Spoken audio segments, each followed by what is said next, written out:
People always say that too much alcohol can be deadly, but if you ask Ethan Caldwell, he'd insist it was his third beer that night that might have actually saved his life. With Marissa out of town for work, Ethan had the rare treat of sinking into the couch with some truly awful late-night TV and a few cold beers. Normally, he capped it at 2, especially with Marissa always side-eyeing his drinking, but with no one there to judge, he cracked open a third. That extra drink came with consequences. Around 2 a.m., his bladder decided it was time for action. As he eased his legs over the edge of the bed and gave his stiff knee a rub, a noise stopped him cold. A slow, intentional creak drifted in from the back door. His heart kicked into overdrive. Instinct screamed that something was seriously off. Without hesitation, he reached into the closet for his old Winchester 12-gauge.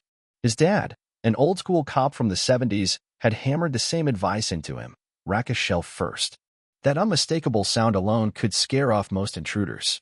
It was an outdated tactic maybe, but right then, it felt like holy scripture. Ethan took a calming breath, crept toward the door, and yanked the pump with a crisp, echoing clack. Trying to sound bold, he shouted, "Hey, come on in. I've got a little surprise waiting for you." Nothing. Then slam, a door banged shut. Ethan bolted to the window just in time to see a dark figure clambering over the fence, fumbling something metallic. A tool? It sure looked like it. The man hesitated for a heartbeat, grabbed whatever he dropped, and vanished into the alley. Next door, the neighbor's mutt went berserk, and porch lights flickered to life, but the guy had already melted into the dark. Ethan snatched his phone and jabbed at 911. "Someone just tried to break into my house," he told the dispatcher, his voice taut. "They ran, but they're not far." "Are you in a safe location now?" the dispatcher asked, voice maddeningly calm. "I think so," Ethan replied. "But if you send someone now, you might still catch them." The operator, unshaken, explained that more urgent emergencies were taking precedence. Ethan clenched his jaw. "Oh, great. So someone grabbing a latte takes priority over my house being broken into." Meanwhile, across town, Sandy Mason sat slumped in his car, heart pounding so hard it felt like it might shatter his ribs. "What the hell just happened?" he whispered. Everything had been methodically planned: the timing, the route, even the damn dog next door, which he'd spent the past week getting used to him by taking quiet walks through the alley. But exhaustion had dulled his edge. Turns out, pulling off the perfect crime wasn't as easy as it looked. Tonight was supposed to be Ethan Caldwell's final chapter. A clean exit. No witnesses. No screw-ups. Marissa would finally be free, and whether she admitted it or not, she'd owe him for it. Sandy tightened his grip on the wheel, thinking back to the moment he first met her. 6 months earlier, he'd transferred into her department, and from day one, the chemistry had been electric. The way she smiled at him, just a little too long, the gleam of something conspiratorial in her eyes, that was all the permission he needed. He still remembered their first real encounter, how she had eased into the seat beside him at a staff meeting, her skirt riding just high enough to catch his eye, her gaze lingering just long enough to stir something. "Hi, I'm Marissa Caldwell," she had purred, her voice smooth, calculated. From that moment on, he was hooked. Then, just a few weeks ago, he overheard her chatting with Jenna in the break room. "Sometimes I envy you, Jenna. Being single sounds like paradise." Jenna had laughed, griping about a bad date, but Sandy saw through it. That wasn't meant for Jenna. That was a message for him. "Ditch Ethan. Liberate me." The duplicate key in his pocket felt cold, almost accusing. He'd made it the day Marissa left her keys on her desk, as if daring him. He'd raced to a hardware store, had a copy made, and was just about to put the original back when Marissa unexpectedly returned from a meeting. Panic had taken over. Handing them back would have been way too suspicious. He needed a quick cover. He'd played it off smoothly, dropped the keys near the driver's side of her car, and feigned surprise when she found them later. Crisis dodged. But now, the whole operation had unraveled. As a police cruiser glided past his parked car, he sank lower in his seat, barely daring to breathe. He waited a full 10 minutes before nervously starting the engine and creeping away, rattled to the core. An hour after Ethan's call, Officers Jones and Shepard finally showed up. They were polite, but distant, combing through the house with methodical sweeps of their flashlights. The only thing out of place was the back door, left wide open. Ethan was certain he had locked it, but the skeptical glances the officers traded told him they weren't buying it. After scribbling a few notes, they made their way out. As Ethan closed the door behind them, he caught part of their conversation. "Peter, I could seriously go for a donut and some coffee," Jones quipped. Shepard let out a laugh that bounced off the empty street. Ethan exhaled, too wired to even think about sleep. Instead, he brewed some coffee and buried himself in paperwork until dawn cracked the sky. At 7 a.m., he called Marissa but didn't mention the break-in. He figured he'd fill her in once she got back later that day. Her flight was due to land at 6:30 p.m., and she'd already told him she'd be heading to the airport early. By 8, he called his boss to say he'd be coming in late. Then he made another call, this time to a locksmith. The back door got a brand new lock, fresh alarms were installed, and Ethan was already considering going full fortress with a full-blown security system. By 1 p.m., the locksmith had wrapped up. Leaving Ethan out of excuses, he headed into work. By the time he arrived, word had already spread. His coworkers swarmed like bees, peppering him with questions and curiosity. He gave them the condensed version, hoping they'd lose interest quickly. Eventually, things settled down and he managed to get some work done. Meanwhile, back at home, Marissa stood on the porch, frustration simmering. Her key wouldn't turn. She tried again, jamming it into the lock. Nothing. Unbelievable, she muttered bitterly under her breath. The business trip had already gone off the rails thanks to one person, Sandy Mason. His careless blunder during the Gravis audit had forced Marissa to fly out and mop up the mess herself. 2 full days of her time completely wasted, because he couldn't handle a task she never should have had to fix. And now this? As she stood on the porch, a creeping sense of dread trickled down her spine. Ethan wouldn't just switch the locks on a whim. Panic building, she rushed around to the back door, but that was locked too. A cold, nauseating knot formed in her stomach. Her thoughts darted back to a conversation she and Ethan had months ago after watching Unfaithful. They'd laughed about celebrity hall passes. Marissa had named Keith Urban and James Harden, while Ethan had gone with Joan Jett and Kerry Walsh Jennings. But the mood had shifted when Ethan suddenly got serious. "If you ever cheat on me," he'd said, smiling just enough to make it sound like a joke, "I'm not yelling. I'm just changing the locks and filing for divorce." Now, standing outside her own house, locked out and shivering with anxiety, that memory resurfaced like a gut punch. But why? She hadn't done anything wrong. Her pulse quickened as she fumbled for her phone and called Ethan. He picked up on the second ring, his tone annoyingly casual. "Hey, babe." She didn't waste a second. "What the hell? Ethan? My key won't work." There was a pause, short but tense. When he finally responded, his voice wasn't quite as easygoing. "I thought your flight landed at 6:30. She frowned, heat rising in her cheeks. "What's that supposed to mean? Why are the locks changed?" Ethan sighed on the other end. "I'll explain everything when I get there. Give me 20 minutes, tops. Just hang tight." Marissa clenched her jaw. "Fine, but make it fast. I'm freezing, I need to pee, and I don't have the patience for this nonsense." She hung up without waiting for his reply. Ethan mumbled an apology to the dead line, grabbed his keys, and bolted out the door, barely noticing the traffic lights he sped through on the way home. True to his word, 20 minutes later his car skidded into the driveway just as Marissa was stepping out of hers. Her glare could have melted steel, but despite her fury, she gave him a quick, robotic kiss before storming toward the door.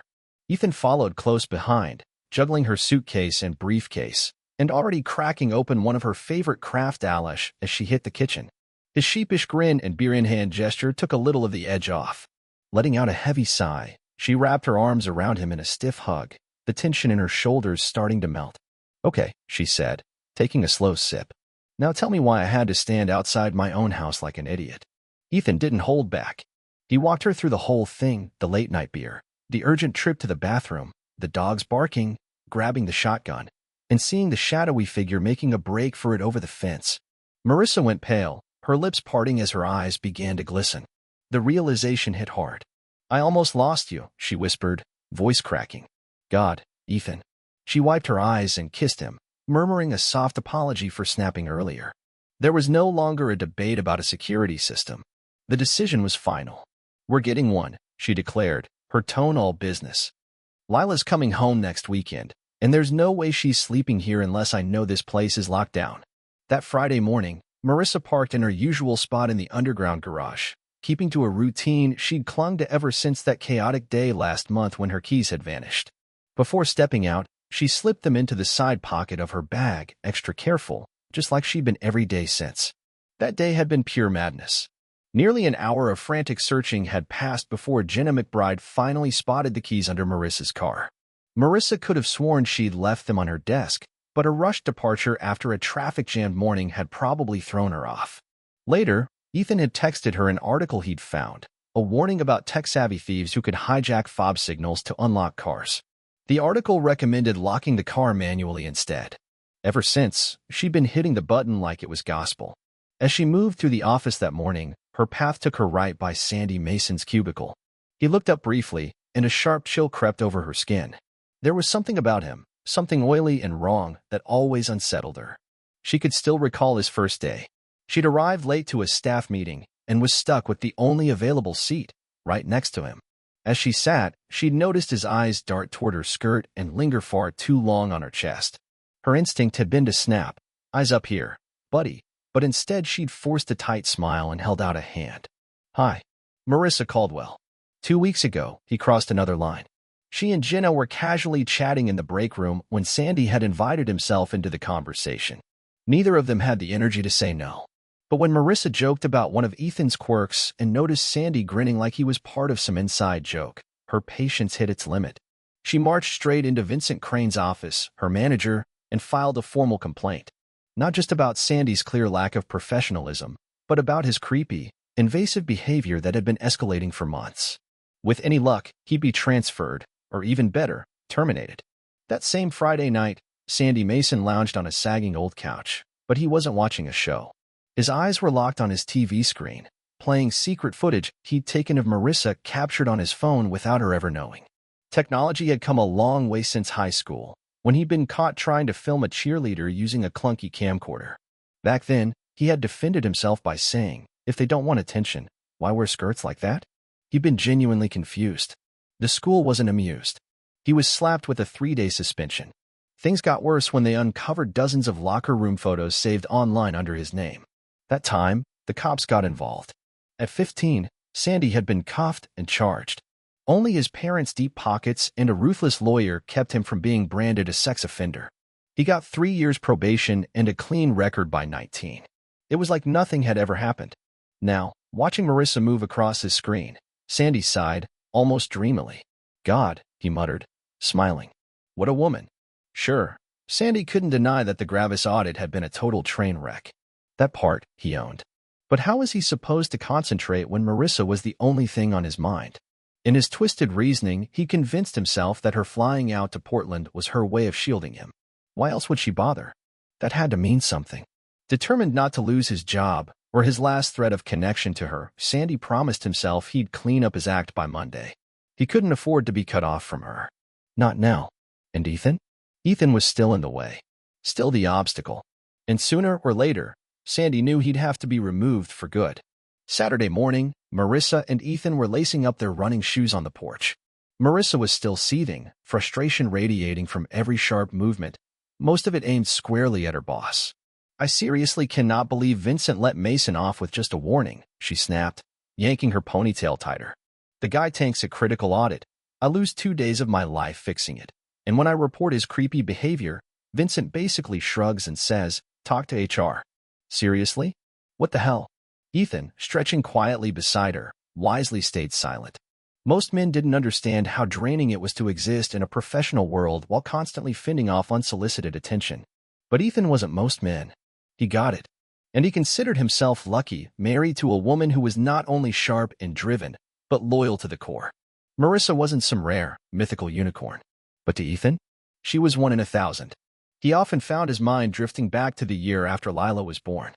Within 6 months, Marissa had snapped back into shape, like pregnancy had never touched her. By the 1-year mark, strangers couldn't have guessed she'd ever carried a child. One memory always stuck out: their first real vacation as new parents. A 6-night cruise to Nassau while Lila stayed with his folks. Marissa had stepped onto the ship's deck in a bikini Ethan had picked from the Victoria's Secret catalog, but the real surprise was the tiny flash of silver in her navel. "When did that happen?" he'd asked, wide-eyed. "Day before we left," she'd replied with a sly grin. That trip was also the first time he saw her sunbathed topless, first by the ship's pool, then later on a quiet stretch of beach alongside a group of laid-back German tourists. After that, she embraced that sense of freedom wherever she could on vacations, by the backyard pool, and once in a secluded Vegas cabana. By the time Ethan was done stretching, Marissa had cooled down a little. They jogged side by side toward the park half a mile away, letting the brisk morning air clear their heads. The trail circled a pond, ending at a steep climb, 290 stone steps etched into a grassy hill. On their best days, they crushed the whole route without slowing. But today wasn't one of those days. Between the week's stress and lingering fatigue, they slowed to a walk during the last mile, cooling off beneath the canopy of trees. That's when Ethan spotted him. A man sat on a bench nearby, phone pressed to his ear. But something about his posture felt off. His gut twisted as recognition dawned. That pose, the phone angle, the subtle shifting, he'd seen it before. It was the same trick creeps used at topless beaches, pretending to make a call while secretly filming. He confronted guys like that before, and he didn't hesitate to make a scene when necessary. But this time it was Sandy Mason. Ethan's stomach dropped. Marissa wasn't even wearing anything revealing, just her standard running gear. But there he was, camera in hand. She hadn't noticed yet. She was chatting about Lila's upcoming visit, completely unaware. "You catch that?" Ethan muttered, his voice tight. "I'm pretty sure that guy's filming us." Marissa turned, followed his gaze, and froze. Her face went pale. "Oh my God, that's Sandy Mason." Ethan's hands balled into fists. "The guy you reported? Why the hell is he filming us? Want me to go over there?" Marissa shook her head quickly. "It's a public park. Even if he is recording, we can't prove it unless you grab his phone, and that'll just blow back on us. I'll add it to the HR complaint on Monday." Ethan's tone dropped, low and firm. "Start carrying that pepper spray I gave you. No arguing." She hesitated, then gave a reluctant nod, her stomach sinking. Ethan didn't say what was clawing at the back of his mind, that this wasn't the first time he'd noticed Mason lurking on that bench. The cops weren't going to do a thing about some guy sitting in a public space. But Ethan had other plans. As soon as they got home, he left a message with a private investigator, tagging it as urgent. Monday morning, Marissa sat stiffly across from Bryce Hanley in HR, detailing the entire incident. Bryce let out a long sigh, rubbing his temples. "Without hard evidence, we're stuck," he admitted. "I'll send out a general memo about professional conduct. Broad, anonymous. Your name won't be mentioned." Marissa folded her arms. "Are you absolutely sure? I don't want this biting me later." "Positive," Bryce replied. "But if Mason retaliates and this escalates legally, we'll have a record of your complaint. Hopefully, a quiet warning gets him to back off." Marissa left the meeting with a sour weight in her chest. Her mother had always taught her to look for the good in people, but Sandy Mason had pushed that belief to its limit. From the moment he'd raked his eyes down her body on day one, her instincts had been on high alert. And they hadn't been wrong. By 11 a.m., Ethan was sitting across from Miles Granger, the grizzled, no-nonsense founder of Granger Investigations. After hearing Ethan's frantic voicemail from over the weekend, Miles had bumped the case to the top of his list.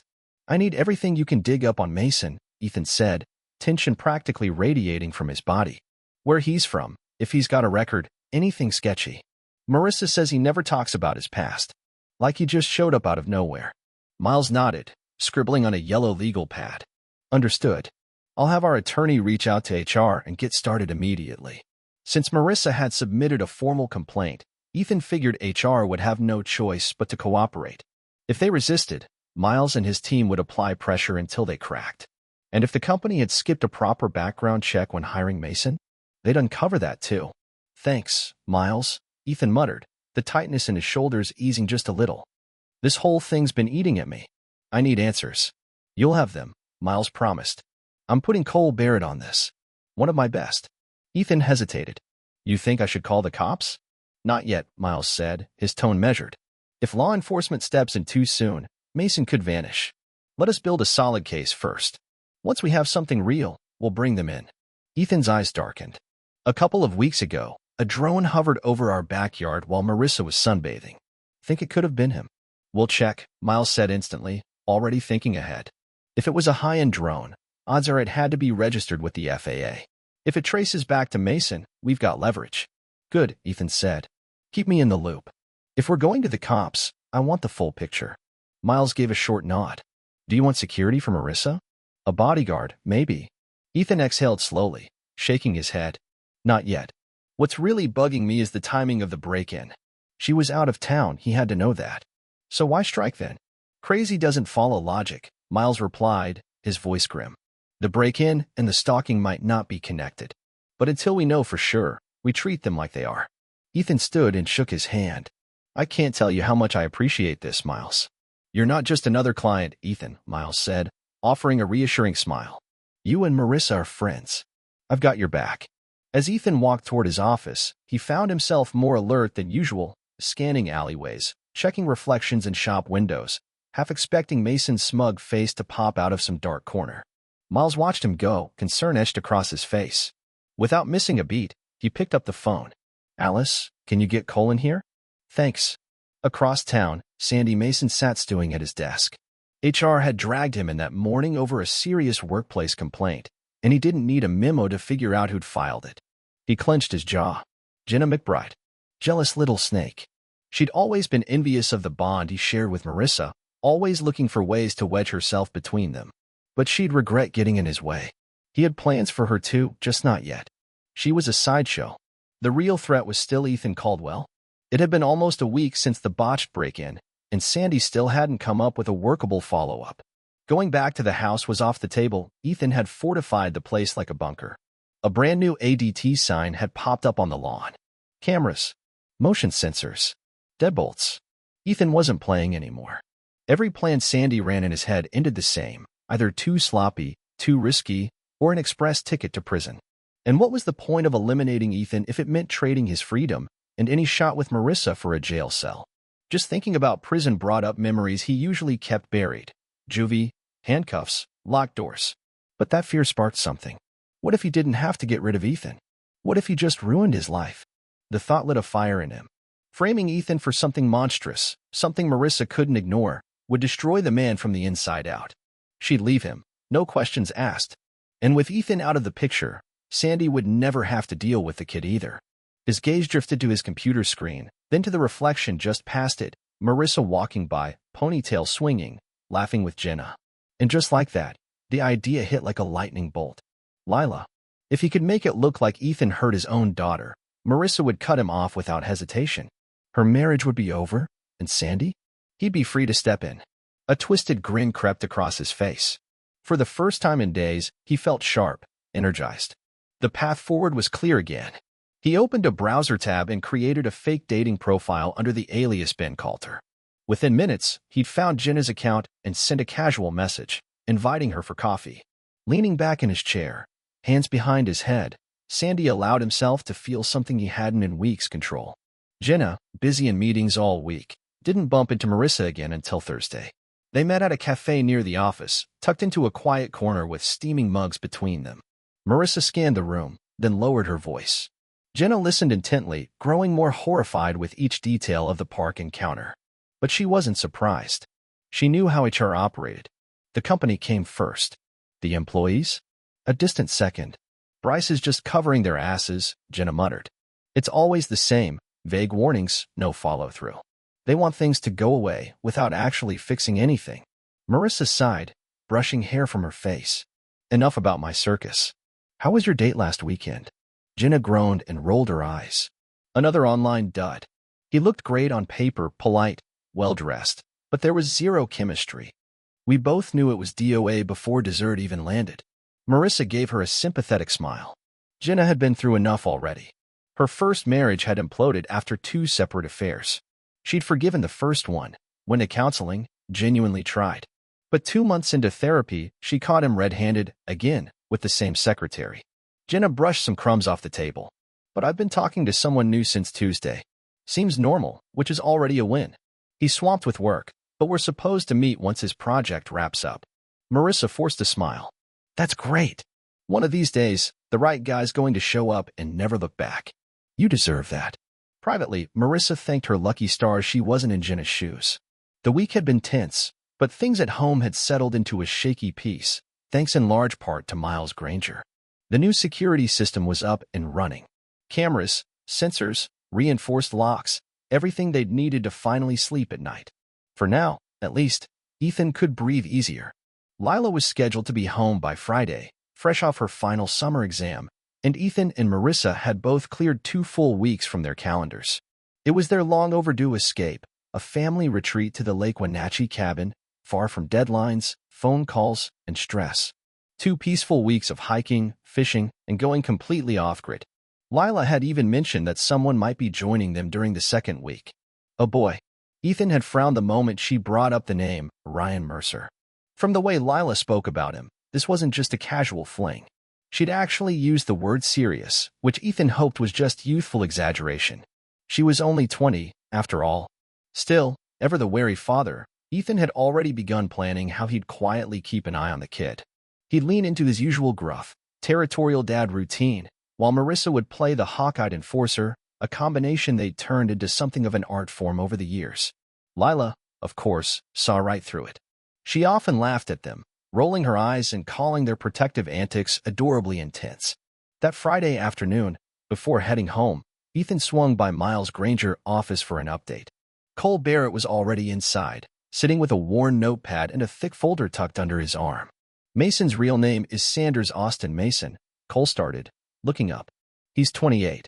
Grew up in Vancouver, Washington. Last known job was with ExxonMobil in Houston. Ethan folded his arms. Did you find out why he left? We tried, Cole replied, flipping a page. But Exxon's HR is locked down tight. They're like a corporate fortress. No leaks, no comments, no employee files without a court order. No arrests. Ethan asked, already suspecting the answer. Nothing on his adult record, at least not in Texas, or anywhere else we searched, Cole said, then lowered his voice. But it's the juvenile stuff that gets weird. He was enrolled in a Vancouver public school for 9th and 10th grade. Then, he vanishes. No private school records. No yearbook mentions. Nothing. Ethan narrowed his eyes. But his parents still lived in the same house back then, right? Yeah, same address. We even talked to a couple of old classmates. No one was close with him, he kept to himself. But there were rumors. Ethan's jaw tightened. Creepy rumors, Cole continued. Stuff about him hiding in the girls' locker room, taking upskirt shots. Nothing ever officially confirmed, but enough whispers to leave an impression. Ethan's stomach turned. Back at his desk, Sandy Mason leaned back with a smug expression. He just wrapped up what he called unfinished business with Jenna McBride. Using the alias Ben Coulter, he'd crafted a dating profile on a platform Jenna had casually mentioned once during a work lunch. Within half an hour, he'd found her account and sent her a friendly, disarming coffee invite. Simple. Effective. With that taken care of, the gnawing sense of unfinished business faded, and Sandy finally felt like he could focus again, at least for now. That Thursday, Jenna and Marissa met for their weekly catch-up at their favorite cafe, snagging a quiet booth and lattes. Marissa looked around cautiously before leaning in. I didn't want to bring it up over the phone, she said softly, but last Saturday at the park, Mason was there. I'm almost positive he was filming us. Jenna's eyes widened. Filming you? Are you serious? Did you report it? I went straight to HR Monday morning, Marissa said, frustration seeping into her voice. And of course, Bryce gave me the usual, we'll issue a general reminder line. Zero urgency. Zero accountability. Jenna shook her head, unsurprised. Sounds about right. HR always protects the company first. After venting for a few minutes more, Marissa caught herself hijacking the conversation. She took a breath and forced a smile. Okay, enough about my ongoing horror show. How'd your date go last weekend? Jenna gave a wry chuckle. Another flop. He looked great on paper, polite, clean-cut, but no chemistry at all. By the time dessert hit the table, we both knew it was DOA. Hearing that tugged at Marissa's heart.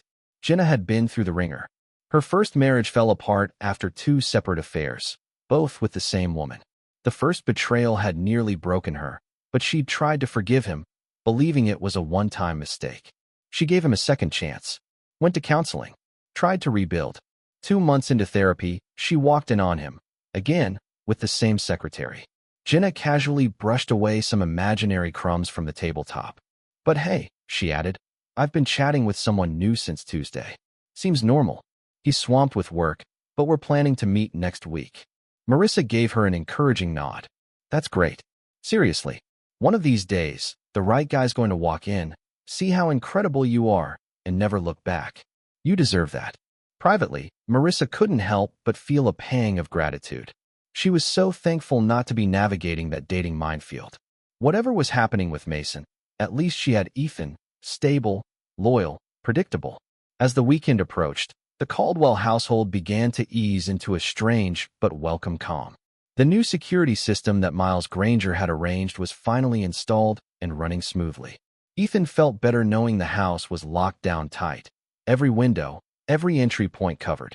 For the first time in weeks, he could breathe. Lila was coming home, and despite the looming shadow of Sandy Mason, the family was ready to shift gears. Their getaway to Lake Wenatchee was finally here. 2 weeks in the woods, off the grid, just them. Even if a boy named Ryan would be tagging along. Ethan wasn't thrilled. He wasn't even pretending to be thrilled. From everything Lila had told them, this Ryan kid wasn't just a passing crush.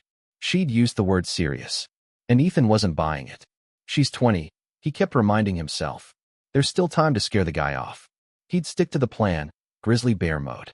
Marissa would sharpen her claws, ask the uncomfortable questions, and play the disciplinarian. Between the two of them, they'd make Ryan wish he'd never agreed to visit. Lila, of course, would see right through it. She always did. But Ethan could live with that. On his way home that Friday, he made one last detour, back to Miles Granger's office. Inside, Cole was waiting with a thick file on his lap, a grim look on his face.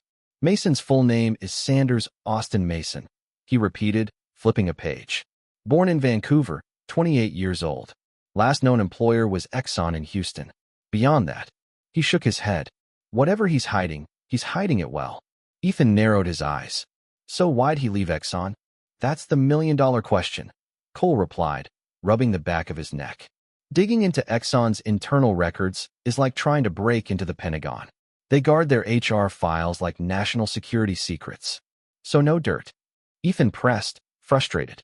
As an adult, his record's squeaky clean. No arrests, no court cases, nothing in Texas or anywhere else.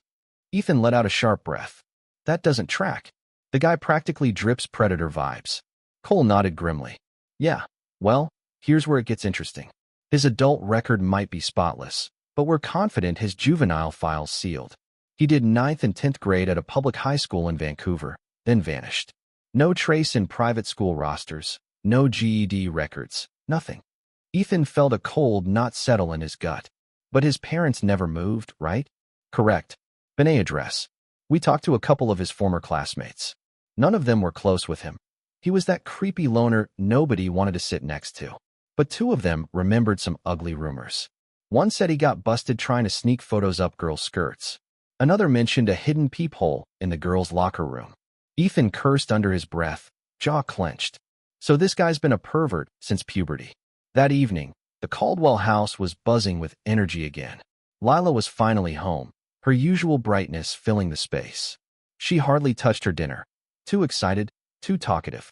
She breezed through stories about her semester, her classes, and then, Ryan. I honestly think he might be the one, Dad, she said, smiling like she already knew it. Ethan forced a tight smile, masking the tension twisting his insides. The one? That was a loaded phrase. The kind you didn't toss around lightly. It was becoming clear this wasn't just a college phase. He's finishing up his engineering degree at Aroka, Lila continued, and he's planning to commission as a second lieutenant after graduation. Ethan nodded, but inside, alarms were going off. The Army? Great. A guy with ambition and structure. Just what he needed, someone disciplined trying to marry his daughter. Later in the evening, Lila's tone shifted. So Mom mentioned something about a break-in, but she didn't give me details. What actually happened? Ethan hesitated. He'd hoped to avoid this talk, but Lila wasn't a kid anymore. She deserved the truth. Still, part of him wanted to keep her insulated from the darker side of things. So he told her the whole story, how a midnight beer had led him to the bathroom, how the dog's barking had set him on edge, how he'd grabbed the shotgun and shouted into the dark. By the time he got to the shadow jumping the fence, Lila was wide-eyed. Then she burst out laughing. Wait, she gasped, trying to catch her breath. Come on in. I've got a little surprise for you. Dad, that sounds like something straight out of a cheesy action movie. Ethan scratched the back of his head, smirking. It felt right at the time. And hey, it worked. The guy took off. Lucky for him, Lila said, shaking her head. Imagine if he didn't. The room went quiet for a beat. The weight of what could have happened hung between them. Marissa, ever the master of keeping things from getting too real, stood and stretched. Okay, you two, clear the table. Spend some quality time while I go pour myself a much-needed glass of wine. Ethan and Lila exchanged a look. They both knew there were more serious things to talk about, things better discussed without Marissa's constant commentary. Walk, Ethan offered. Outside, under the amber glow of street lamps, Ethan broke the silence. I didn't tell your mom everything. This Mason guy, he's a lot worse than she knows. Lila raised an eyebrow. One of Miles's guys is heading to Houston next week to dig up whatever Exxon won't give us voluntarily. With any luck, we'll have more answers before your mom's back at work. Lila nodded, processing. Ethan took a deep breath. I also finally convinced your mom to carry the pepper spray I got her. And I got one for you too. Will you keep it with you? Just in case. Lila stopped walking. She looked like she was weighing her words carefully. Okay, don't freak out, but Ryan already taught me how to shoot. I have my concealed carry permit. I keep a 9mm in my room, locked up when I'm not home. He's on me at all times. I go to the range every other weekend. Ethan blinked. Wait, what? Lila smiled sheepishly. Relax, Dad. You can keep the mace. I'm sticking with my Smith & Wesson. Ethan ran a hand through his hair, stunned. Where exactly is it right now? In my room, she said casually. Secured, like I said. And no, Mom doesn't know. Ethan sighed, pinching the bridge of his nose. All right, don't mention it to her. Let me figure out how to ease that into conversation without triggering a meltdown. Meanwhile, Sandy Mason sat alone in his apartment, rethinking everything. His initial plan had been to frame Ethan for something unspeakable, something that would obliterate his marriage. Targeting Lila had felt like the ultimate move. If Marissa believed Ethan had harmed their daughter, she'd walk away and never look back. But the more Sandy examined it, the more he realized how messy it would be. Too many loose ends. Too many unpredictable factors. If Ethan fought the charges and won, he'd come out the other side furious and dangerous. He'd burn his savings, burn his bridges, and hunt down the truth. And Marissa? She'd be broke and bitter. That wasn't the ending Sandy wanted. No, it had to be clean, precise, permanent. Murder was simpler. He'd find Ethan alone. Quiet street. Quick act. No witnesses. No connections. Just another senseless tragedy blamed on rising crime. Marissa would mourn, grieve, and eventually move on. To him. To sell the illusion, Sandy spent Saturday night vandalizing abandoned buildings with fake gang tags, spray painting cryptic warnings that hinted at escalating turf wars. It was crude but effective. By Sunday evening, the local news was in a frenzy. A buttoned-up anchor stood in front of one of the buildings, frowning into the camera. Increased gang activity has some residents on edge tonight. What does this mean for our neighborhood safety? Watching from his couch, Sandy smirked. Perfect. The groundwork was in place. The city needed someone to blame, and he'd just given them a distraction. All that was left now was the execution. Tuesday night, Jenna McBride stepped out of a cozy bar called the living room. Her cheeks flushed, a little giddy. Not quite drunk, but buzzed enough to think she could still drive. She had no idea someone had been watching her all night. It had already been a long and emotionally draining day for Jenna, made worse by a fresh slap of humiliation. Her new online match, Ben Coulter, had ghosted her. No message, no call, not even a lazy excuse. Just silence. Frustrated and lightheaded from skipping dinner and nursing 2 overly strong Cosmos, she fumbled with her keys outside her car. Her head swam, her balance off, and she didn't notice the shadow creeping up behind her until it was too late. A strange, sweet chemical scent hit her nose, right as a cloth smothered her face. She gasped, instinctively struggling, but a pair of powerful arms locked around her. Her knees buckled. The world tilted sideways, and then blackness. She came to in a dark car. Her heart thudded against her ribs as she blinked, disoriented. The dashboard lights confirmed it was her own vehicle. Her wrists and ankles were zip-tied, a seatbelt strapped tightly across her chest. Panic flared as she turned her head and saw him. Sandy Mason. His face was lit faintly by the glow of the dash, and when their eyes met in the rearview mirror, he smiled. But there was no warmth in it. Rise and shine, Jenna, he said cheerfully, as if waking a friend from a nap. What the hell, Sandy? She choked out, writhing against the biting plastic restraints. Let me go. Shoo, he cooed, like calming a child. His voice was eerily soft, soothing even, but the tool, something metallic and sharp, resting in his lap made the threat unmistakable. First things first, he said. Why'd you run to HR? Her head spun. What? I didn't. I never said anything about you. Don't lie to me, he snapped, his hand jerking as the tool wobbled. I know you reported me. You told them I was stalking you. Jenna's breath caught in her throat. Why would I do that? You've never bothered me like that. It wasn't me, it was Marissa. She's the one who filed the complaint. The words were out before she realized what she'd said, and instantly, she knew she'd made a mistake. Sandy's face twisted into something monstrous. Liar. Marissa loves me. She would never do that. Jenna stared at him, appalled. Loves you?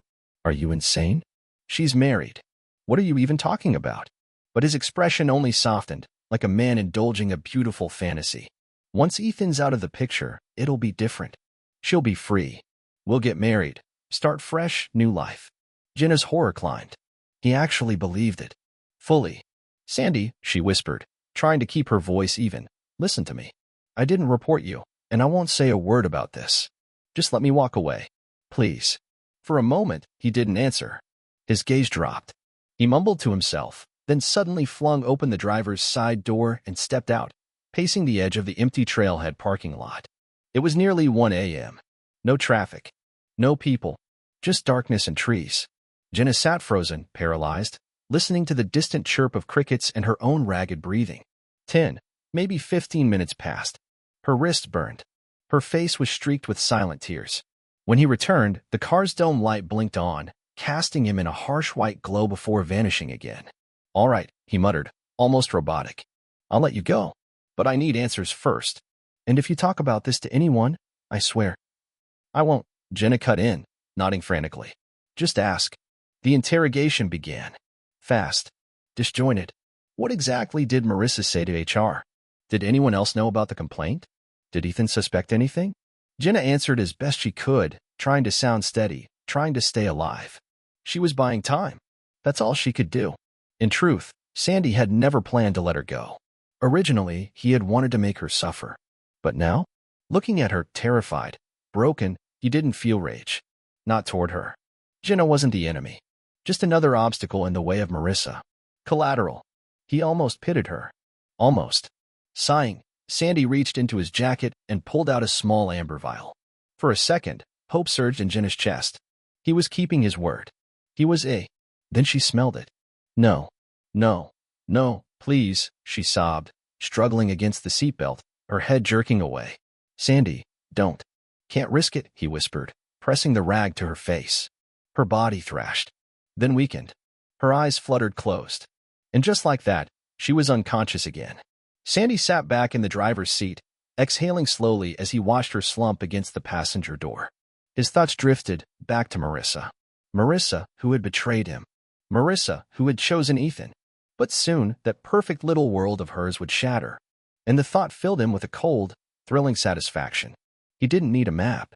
He'd memorized the streets around Jenna's house days ago. Google Earth had given him everything he needed. This wasn't about a fake gang hit anymore. This was personal. As Sandy disappeared into the night, driving toward Jenna's home with a twisted purpose, Cole Barrett was finally landing in Houston.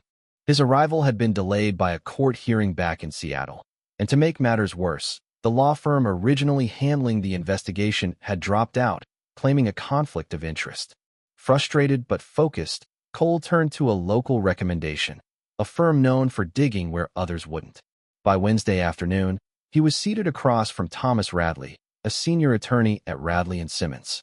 Thomas, a seasoned man with cool eyes and the calm presence of a trial veteran, nodded after hearing the details. I'll come with you, he said. Exxon will pay more attention with counsel present. Grateful, Cole scheduled a meeting with Gerald Whitlow, Exxon's VP of Employee Relations, for Thursday morning.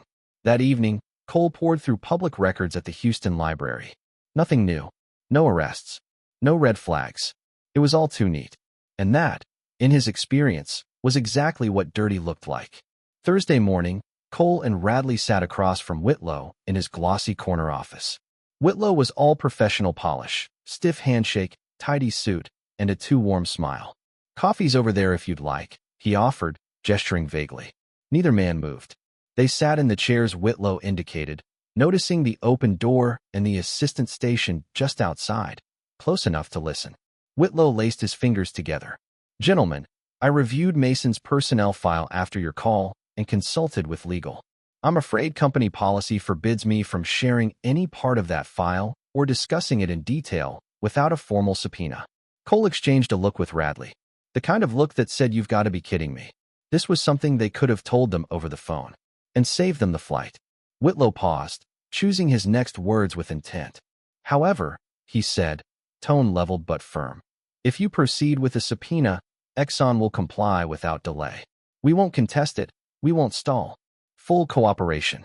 Then he added, with a flicker of caution in his eyes, "Mr. Barrett, I'm not privy to the full scope of your investigation, but I can't say I'm surprised someone's finally digging into Mason's background. That's all I can offer, for now." Cole watched Whitlow carefully. The man didn't blink, but something in his expression gave it away. It wasn't reluctance. They were being nudged forward, just without the paperwork trail. Whitlow was practically begging them to pursue the subpoena. He just couldn't say it out loud. Recognizing the conversation had hit its ceiling, Cole stood and extended his hand. Thomas followed suit. As they exited the office, they were already deep in conversation about how to fast-track the subpoena. It would take at least a full day to secure, cost them a chunk of change, and success still wasn't guaranteed. Cole silently hoped Thomas had a judge in his contact list who understood urgency. As they passed Whitlow's assistant's desk, she stood politely. "Let me walk you out," she offered, heels tapping softly along the tile as she guided them toward the elevator. The ride down was quiet, but just as they reached the lobby, she extended her hand to Cole with a coy smile. "Let's do lunch sometime, Mr. Barrett. Just you and me." Caught off guard, Cole blinked as she discreetly slipped a folded piece of paper into his palm. He nodded, silent, and followed Thomas outside. While Thomas flagged down a taxi, Cole opened the note. A phone number. 2 hours later, Cole sat across from Tessa Monroe in a quiet cafe, tucked off a side street. She stirred her iced coffee slowly, glancing around the room before leaning in. "I know your attorney's working on that subpoena," she began, her voice soft. "But there's something you should know. It's not in Mason's file." Cole arched an eyebrow. "You're not worried about the risk?" Tessa smiled faintly. "Not really. Mr. Whitlow asked me to meet with you. He's one of the good ones. But Exxon policy ties his hands. When Mason quit, Whitlow knew we were just kicking the problem down the road." Cole leaned in, intrigued. "So what are we missing?" "When that law firm from Seattle first called," Tessa continued, "Whitlow tried to steer them in the right direction, without technically breaking protocol. Corporate politics," she added with a bitter shrug. "Whoever they spoke to either missed the hint or ignored it." She looked around again, then lowered her voice even further. "Mason received 2 formal warnings during his time with us. Inappropriate behavior toward female employees. Whitlow had already initiated the termination process when Mason abruptly resigned, less than a week's notice. We were relieved, honestly." Cole's expression darkened. "That's still not enough for a criminal record." "No, but it gets worse," she said, glancing down. "A week after he quit, the Houston PD contacted us. They were asking questions for the Mexican authorities." Cole blinked. "Mexican police? For what?" "Tamaulipas State Police were investigating the death of a woman found in the desert. A Mexican national, legally working in Texas. Her friend said she met Mason on a dating app. They went out twice. She ghosted him after the second date." Cole's jaw clenched. "She rarely crossed the border, only to visit family on Sundays. Always came back the same day. But her body was found over there on the other side. No record of her reentry." She paused, then added quietly, "Mason, though, he crossed the border days before she was found. It's in the customs system." "Did the police interview him?" Cole asked, already knowing the answer wouldn't be satisfying. "Once," Tessa said. "The day before he resigned. When they came back for a second round of questions, he was gone. Apartment cleared out. No forwarding address." Cole exhaled, dragging a hand over his face. "So if he shows up in Mexico again?" Tessa nodded. "They'll detain him on site." She passed him a few scribbled notes, dates, case references, agency contacts. Then they parted, and Cole immediately called Miles Granger back in Seattle. Miles barely let the line go dead before calling Ethan Caldwell. It rang through to voicemail. That same Thursday, Sandy Mason was parked in his car on a gravel road that wound past the Caldwell family cabin. He stared out at the glint of the lake beyond the trees, bitterness coiled tight in his chest.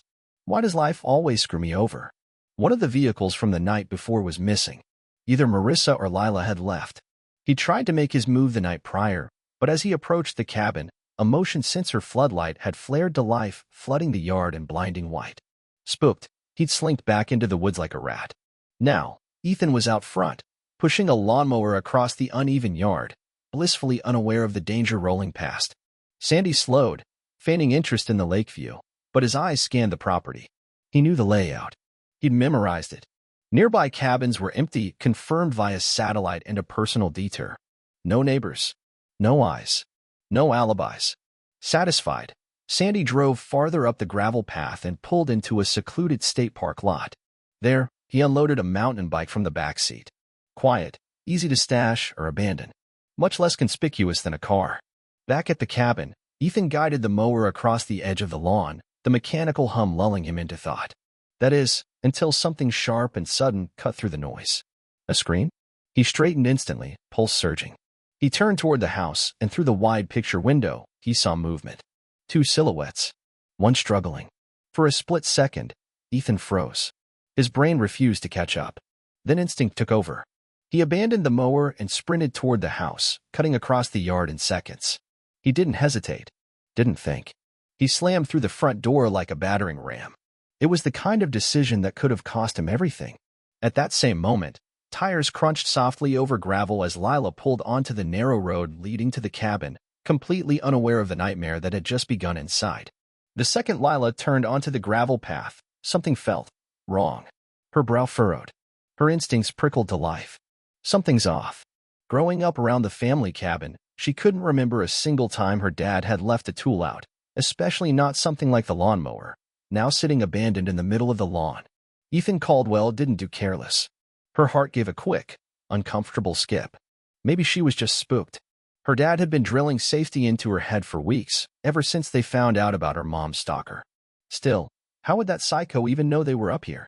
She stayed in the driver's seat a moment longer, mind racing. Another red flag. No one had come outside. Not her mom. Not her dad. Nothing. The Caldwell cabin was never quiet when someone pulled up, especially not when it was her. They always met her halfway down the steps, waving or calling out. It made her stomach turn. A fleeting, awkward thought crossed her mind. Maybe I caught them in the middle of something private, but she dismissed it immediately. That didn't explain the lawnmower. Or the silence. Or the growing tension crawling up her spine. No, this wasn't paranoia. Her gut told her something was very wrong. She reached into her purse and pulled out her Smith & Wesson shield. One clean motion, chambered around. Ryan's voice echoed in her memory. Finger off the trigger unless you're ready to shoot. She slipped the pistol into a shopping bag, hiding it from view. Her heart thudded in her ears as she stepped out of the car, her footfalls crunching loudly on the gravel driveway. Up the steps. One breath at a time. She eased open the front door, then froze. Well, look who finally showed up. A sneering voice cut through the still air. You must be Lila. Her eyes locked on the scene. Her parents were sitting rigidly on the couch, eyes wide with terror. And behind them, Sandy Mason, perched casually on a bar stool, a Glock trained right at the back of her mother's head. Lila didn't need a name. She knew exactly who he was. Inside, Mason barked, waving the weapon like it was an extension of his fury. I said move. Don't make me say it again. Lila stepped forward slowly, stalling, calculating. She had a clean angle. She could take the shot, but not fast enough. His finger hovered near the trigger. One twitch and her mother was gone. No margin for error. Think, Lila. Stay calm. Wait for your opening. Mason's eyes flicked back and forth between her and Marissa, his expression curdling with rage. Your mom lied to me, he growled. Made me think she cared. All that smiling and laughing while she stabbed me in the back with that witch, Jenna McBride. Well, guess what? Jenna's done laughing. And your mom? Her time's up in a few hours. Lila stood frozen, barely breathing. Mason mistook her stillness for fear. Frozen, huh? He snorted, voice cruel. Scared stiff. Maybe this'll be more fun than I thought. Maybe I start with you. Make your parents watch. Or maybe. He paced slowly behind the couch, dragging his weapon across the backs of Ethan and Marissa. Maybe I just pop one in their knees first. Keep them alive. Let them scream while I... His attention had shifted, locked on Ethan now, sizing him up like a rival animal. And in that moment, he forgot Lila even existed. This was it. Her fingers curled tight around the grip of her pistol, still hidden in the shopping bag. She didn't blink. She didn't breathe. She just let the bag fall. The dull thump hit the floor, and Mason's head snapped toward the sound. What the hell, eh? Lila moved. The gun came up, her sights locked squarely on his chest. Mason's eyes widened as he spun, trying to swing his Glock around, but he was too slow. Bang! The shot rang out like a thunderclap inside the cabin. The first hollow-point round hit center mass. Mason staggered back, shock washing over his face as the Glock tumbled from his hand. Lila didn't hesitate. Never assume one shot is enough, Ryan had told her. She squeezed the trigger again. The second bullet struck hard, dropping him where he stood like a marionette with its strings cut. He collapsed in a heap, unmoving. For one long, breathless moment, no one spoke. Then Ethan surged forward, throwing his arms around Marissa and pulling her into a desperate hug. Lila followed, drawn in as her father pulled her close too, voice breaking. Marissa clung to them both, sobbing uncontrollably as her knees gave out. Ethan held her up, whispering, "It's over. It's over." Lila, running purely on adrenaline, broke away first. She moved methodically, ejecting the magazine, clearing the chamber, and setting the pistol down on the coffee table, safe and secure. Marissa, still shaking, stared at the weapon like it had appeared out of thin air. "Where the hell did that come from?" she snapped, eyes wide with shock. Lila looked at Ethan, uncertain how much to explain. Ethan answered for her, his voice quiet. "Later, Han. Right now, be grateful our daughter knew what to do." He looked at Lila, pride and relief thick in his throat. "I need to meet Ryan. I owe that boy a hell of a lot more than a handshake." Within half an hour of Ethan's call, the cabin was swarming with state troopers and county deputies.